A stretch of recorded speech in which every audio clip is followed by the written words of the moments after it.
El presidente Javier Milei cumplió con sus palabras en el discurso de apertura de sesiones ordinarias en el Congreso de la Nación. En esta misma línea vamos a cerrar la agencia Telam, que ha sido utilizada durante las últimas décadas como agencia de propaganda kirchnerista.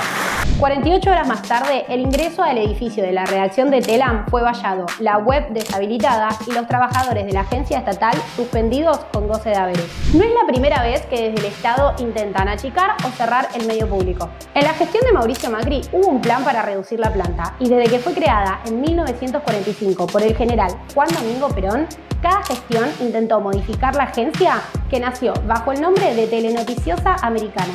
Su creación tuvo como objetivo balancear la hegemonía informativa de las agencias estadounidenses UPI y AP. Con casi 80 años de ejercicio, Telam funcionó tanto en democracia como en dictadura y en reiteradas ocasiones denunciaron que su uso periodístico se llevó al extremo político-militante. Pero esta vez el presidente Javier Milei parece no dudar sobre cuál debería ser el futuro de Telam, una empresa del Estado que el Estado ya no quiere. Emilio Laferriere es abogado y fue vicepresidente de Radio y Televisión Argentina durante la gestión de Mauricio Macri. Experto en medios públicos y en las sociedades del Estado, nos explicó por qué se puede cerrar Telam y cuál es la diferencia con el plan de Hernán Lombardi en 2018. Lo que se intentó hacer entre el 2016 y el 2019 fue un proceso de reestructuración de la empresa, dado que en el 2003 la plantilla de personal era de 300 empleados y en el 2015, cuando asumió el gobierno de la Alianza, tenía 900.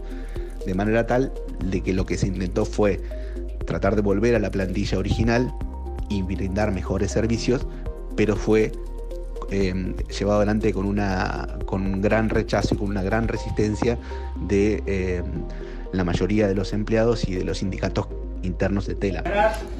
Estudiar y generar personas no gratas, estos sujetos aquí encerrados, Caviglia y Zapata, y Pablo Pla también. No pongo declararlos personas no gratas para que entiendan cuál es el sentir de todos los que sí verdaderamente hacemos la personas.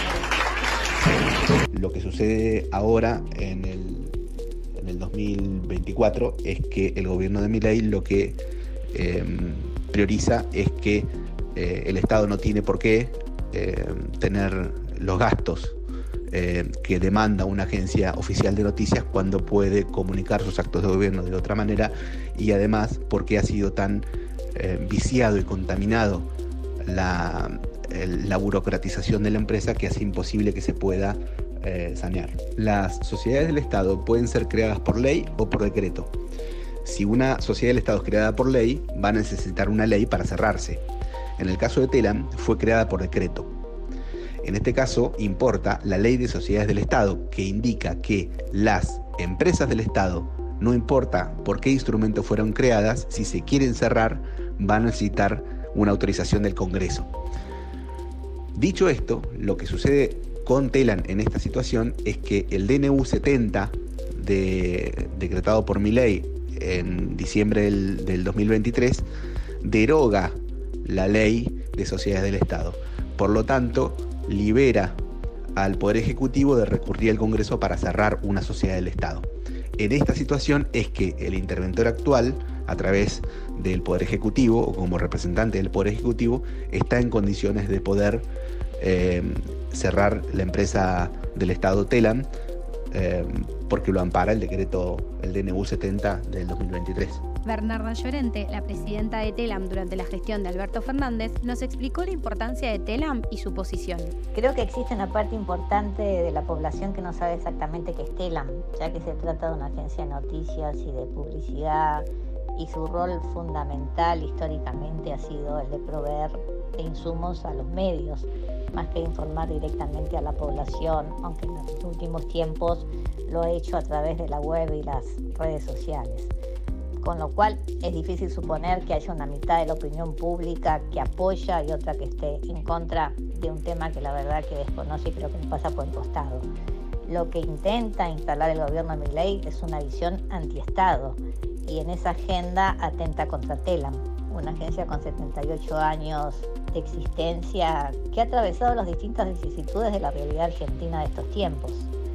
maquinaria de propaganda política es la del gobierno, la que vemos todos los días a través de los trolls financiados por el Estado, que vimos también el 1 de marzo en la apertura de sesiones, y que nada tiene que ver con el ejercicio periodístico y sí con la distorsión de la realidad política. Pienso que es un error gravísimo cerrar Telam. Primero, porque todos los medios, más allá de su tamaño, se nutren de una parte importante de los contenidos de la agencia, en una época de achicamiento en las coberturas y de las temáticas que abarcan los medios por sí mismos. Esto permite justamente la existencia de muchos medios y por lo tanto la multiplicación y pluralidad de voces. Porque Telam es la única agencia nacional y federal que cubre absolutamente todo el país, y porque las agencias de noticias nacionales incorporan agendas más amplias que construyen soberanía informativa en pos del interés como nación. De allí que la mayor parte de los países tienen agencias nacionales como forma de preservar sus intereses y sus agendas. En las últimas fechas, las agencias de noticias en el mundo han sido revalorizadas ante la epidemia de fake news. Las agencias hoy son garantía de trazabilidad de la información, por ejemplo, del chequeo de múltiples fuentes, de un tratamiento riguroso de la información a partir de la responsabilidad de ser una fuente primaria en la cobertura de las noticias. El cierre de Telam es un atentado a la libertad de expresión, implica obviamente censura informativa, persecución ideológica y un empobrecimiento en la multiplicación de voces. En un mundo que privatiza cada vez más el libre acceso, el cierre de Telam restringe el derecho a la información y al conocimiento. Para entender qué es Telam en la Argentina, el especialista en medios, José Cretas, explica el símbolo nacional que la agencia representa. La agencia de noticias Telam es una empresa estatal, una sociedad del Estado, que tiene casi 80 años, que a lo largo de su historia ha tenido distintas formas jurídicas, que nació principalmente como una organización destinada a la propaganda y que a lo largo de la historia no varió mucho en el uso que los distintos gobiernos hicieron de esta empresa, ¿no? A lo largo de la historia, las agencias de noticias en general, sobre todo a partir de la irrupción digital, fueron cambiando sus modelos de negocio, fueron cambiando y agregando nuevos productos a partir de la transformación de los hábitos de consumo de información de las audiencias y de los procesos de producción de noticias y de información de los propios medios de comunicación. En eso la agencia fue adaptándose, digamos, de manera muy lenta. Ese desarrollo digital lo fue acercando en sus funciones a las que ya cumplen la televisión pública, Radio Nacional y otras organizaciones estatales de comunicación. La actual Telam fue creada por un decreto en el año 2002 como sociedad del Estado por el entonces presidente Eduardo Duhalde, ¿no? Sobre la base de la estructura que ya existía. A lo largo de su historia tuvo, al menos en los tiempos recientes, 2 intentos de reestructuración, los 2 a cargo del periodista Rodolfo Pousá, uno durante el gobierno de Fernando de la Rúa y otro durante el gobierno de Mauricio Macri. En los 2 casos fueron intentos fallidos que apenas lograron reducir medianamente la estructura y semiprofesionalizar los servicios que brinda la empresa. Las sociedades del Estado, forma jurídica que tiene Telam, fueron derogadas por el decreto de necesidad y urgencia número 70 de este año 23 del gobierno del presidente Milei. Por eso, en principio, un eventual cierre de la agencia no requeriría de una legislación del Congreso.